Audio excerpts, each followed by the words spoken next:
everyone, welcome back to Hacky Lessons. In this video I'm going to go over my list for Purple Yellow Pudding.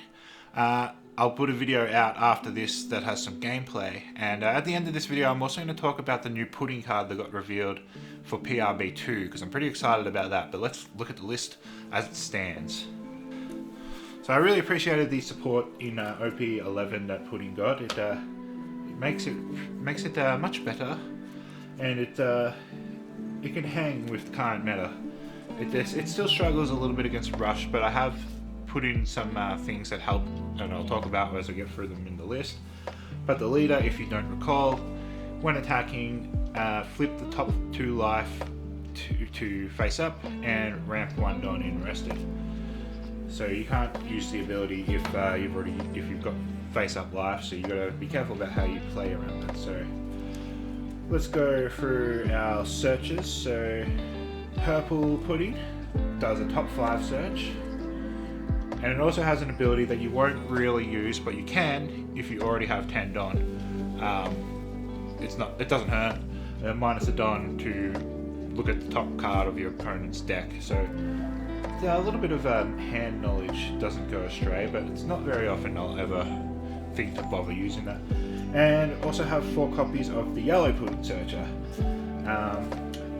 We have 3 ults in 1 winner, if you're interested in knowing. So it's only a top 4 search, but it can also find Sanjis, and that's relevant.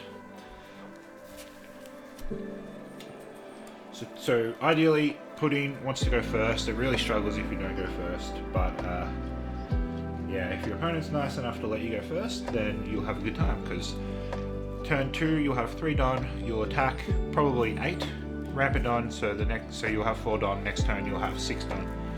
You'll take the first damage, so you have 1 face up life left, and then turn 3 for 6 Don you'll play Katakuri, which will flip one of those life, that 1 life face down, and then you attack with leader after you play the cat. So then you have 2 face down life to use leader ability, and that will put you at 8, which means next turn you'll be on 10. Break in case of emergency. You also have Viola. She's a 2-cost blocker. She'll flip all of your life face down, or she'll look at your opponent's life and rearrange it. So ideally you want to use Katakuri, but if you're desperate you can use Viola. And Viola is just good as a cheap blocker you can play later and get some knowledge about what's in your opponent's life. Now we should be at 10 Don by now, so now we can play 10 cost Big Mom. It's still such a great card. Only works if your leader is a Big Mom pirate, so it isn't broken in that aspect. Heal a life, trash one of your opponent's life. And now we have more Katakuris. There's a lot of Katakuris in this deck, in fact. So the purple 8-cost blocker Katakuri, and it will at the end of turn restand 2 of your Big Mom pirates and ramp a Don rested if you need to, but more often than not when you play this you'll already have 10 Don. 2 copies of the yellow Katakuri, still useful, but purple Katakuri is way better.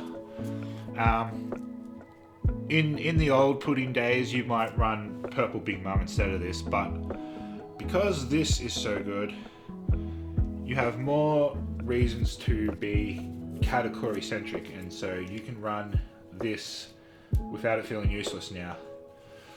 So it's 2 cost, and you can trash it to play a Katakuri with cost equal to your opponent's Don, so you can't use this too early. But when you get to the point where you've already played 10 cost and 8 cost, your opponent's probably caught up by then.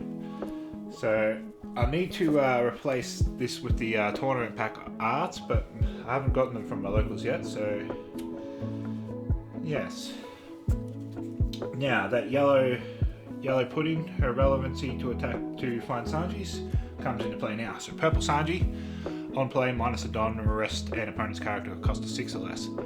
And what used to be in my list when I was still trying things out was the purple 10 cost Big Mom that has Rush, but this is really useful against Rush centric decks, or like aggro decks like Ballo Betty.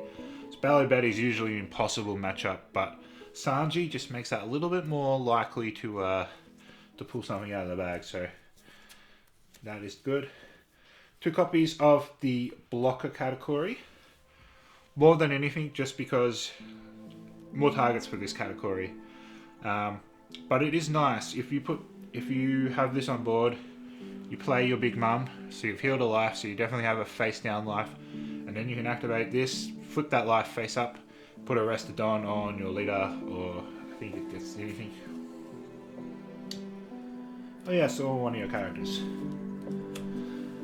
It is sort of, with all of your life being face up, your opponent knows what's coming, but that can also work in your favor where they have to play around things that they know are there. So 2k counter is Gang Beach, and it's a classic yellow staple where if you trigger it, you can stop one of your opponent's cards from attacking.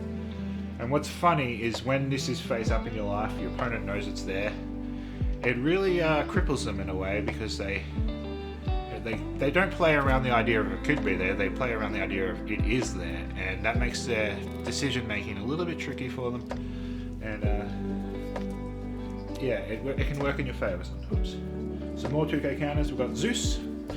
Zeus on play, you will take a life to KO a 5 cost or less. Yep, 5 cost or less. Nice piece of removal. So much better than Thunderbolt, because you don't trash that card and you put a character on board, and it's not a brick in hand because it's 2k counter, so power creep to the max. And then the final 2k counter, so we've got 12 all up, is Brûlée, and she has just the trigger of looking at your opponent's top life. You can look at your own, but more likely your life will be face up, so you won't really need to bother with that.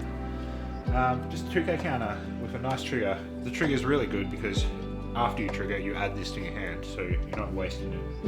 And then finally, another yellow staple is the 0 cost event.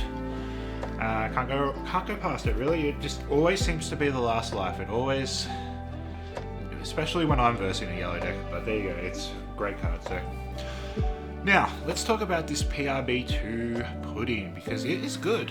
It is good. I think I would probably replace this category with it. So what it does, it is a 7 cost with 5,000 power and 1k counter. On play, Don -2 if your leader has Big Mum Pirates type and your opponent has 6 or more Don cards on their field, draw 2 cards. Then play up to 1 Big Mum Pirates character with a power from 6k to or 8k to your hand. So instead of using this to play your 8 cost blocker, you can play the pudding and play it off this, and so instead of trashing a card, you've drawn 2, you've got a 5k body on board as well as the category. It's much better. It does cost 7, but you're not going to play it until the later game anyway, because you've got a Don -2, so you kind of want to do it when you're already on 10 Don, so you're not compromising your ability to play Big Mum, because the whole deck's built around playing Big Mum, more or less. So after you've already played a Big Mum, and then, you know, also your opponent needs to have 6 Don, so if you've ramped a lot, you probably wouldn't be able to play it that early anyway. So after you played Big Mum, play this 7 cost pudding, play purple category off it, draw 2 cards. It's very good support, honestly. I'm really excited to try it out. So that is my list. Now if you click over to the next video, that should be out by now, hopefully. I've put together some gameplay of how I play pudding. So hope you enjoy that. I hope you enjoy this list if you try it out, and I'll see you guys soon.